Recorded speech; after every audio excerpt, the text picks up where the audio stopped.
Winning is an inside-out phenomenon.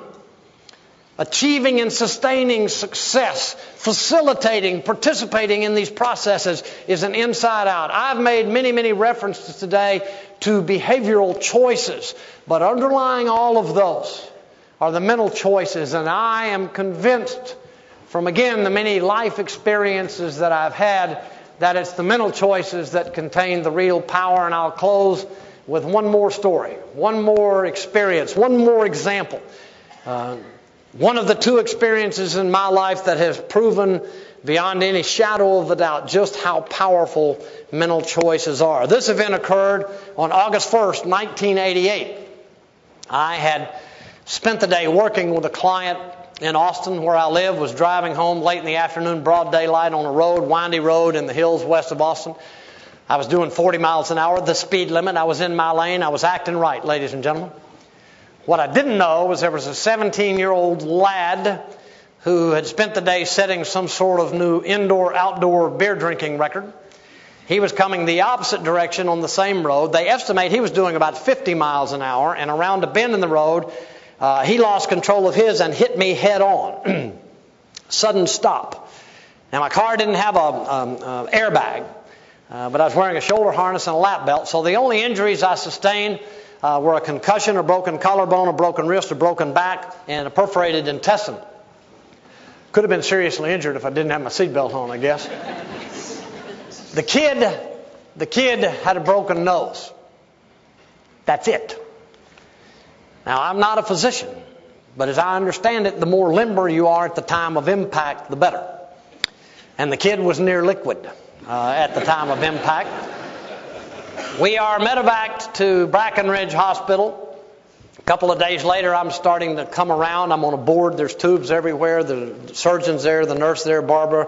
They saw I was waking up and called a meeting, I guess, and came around and explained to me what had happened, explained to me the extent of the injuries, the prognosis, and then they got around to telling me about the kid who had been kept overnight for observation, charged with DWI, and released to the custody of his parents the next morning. Mental choice time. What sort of thoughts do you think I had about the lad? Well, I can't tell you what I thought, but I can tell you that the feelings that I created were hatred. Are you with me? And I would vacillate from hating him to self-pity. I was doing classic what? Classic victim. I was wallowing big time. Now, let's step back from this for a second. Had I been a victim? Yes, of course I had. But here's the key.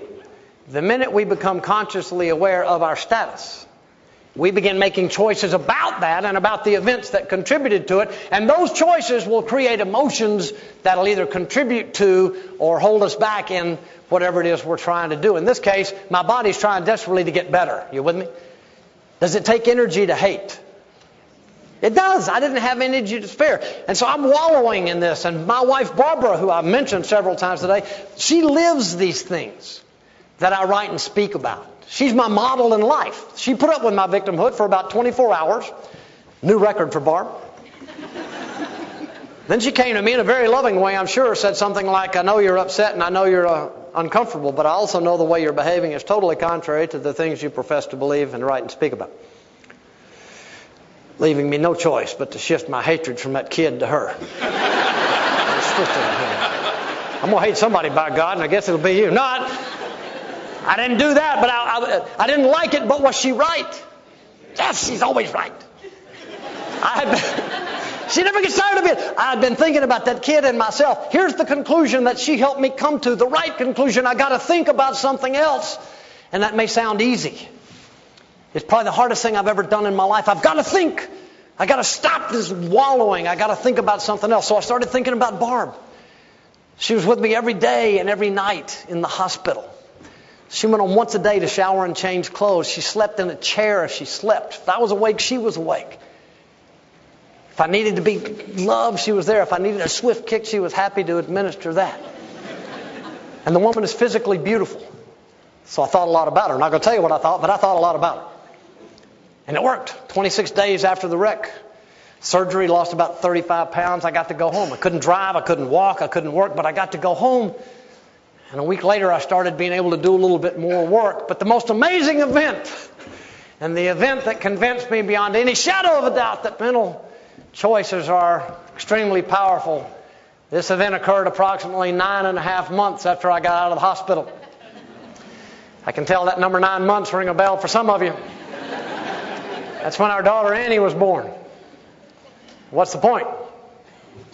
Well, can't keep a good man down, I guess you're thinking, right? No! What's the point?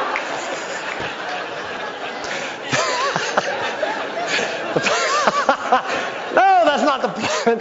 The point is that setbacks are inevitable, and they will have an impact on us, but I submit to you, as I have from the beginning, it's the choices we make about the setbacks that ultimately determine the impact that they have. I'm going to leave you with something I came up with a few years ago. I call it the rule. Coming from the Marine Corps, a lot of rules, so I came up with what I call the rule. And you can see, only you can choose the quality of your days. Do you believe that? What good's a rule if it hasn't an application? So I came up with one of those. To have exceptional days, stop looking for exceptions to the rule. Make sense? Where are we looking for exceptions? Out there. I'm not happy with this anymore, so here's a change I want you to make. Just envision this change if you don't have it in front of you. Scratch out the words only and can, and what do you have in the rule?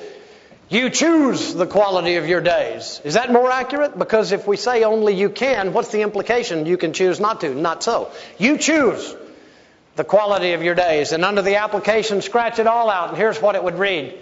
There are no exceptions to the rule. The rule says you choose the quality of your days. In the application, there are no exceptions to the rule. No kidding.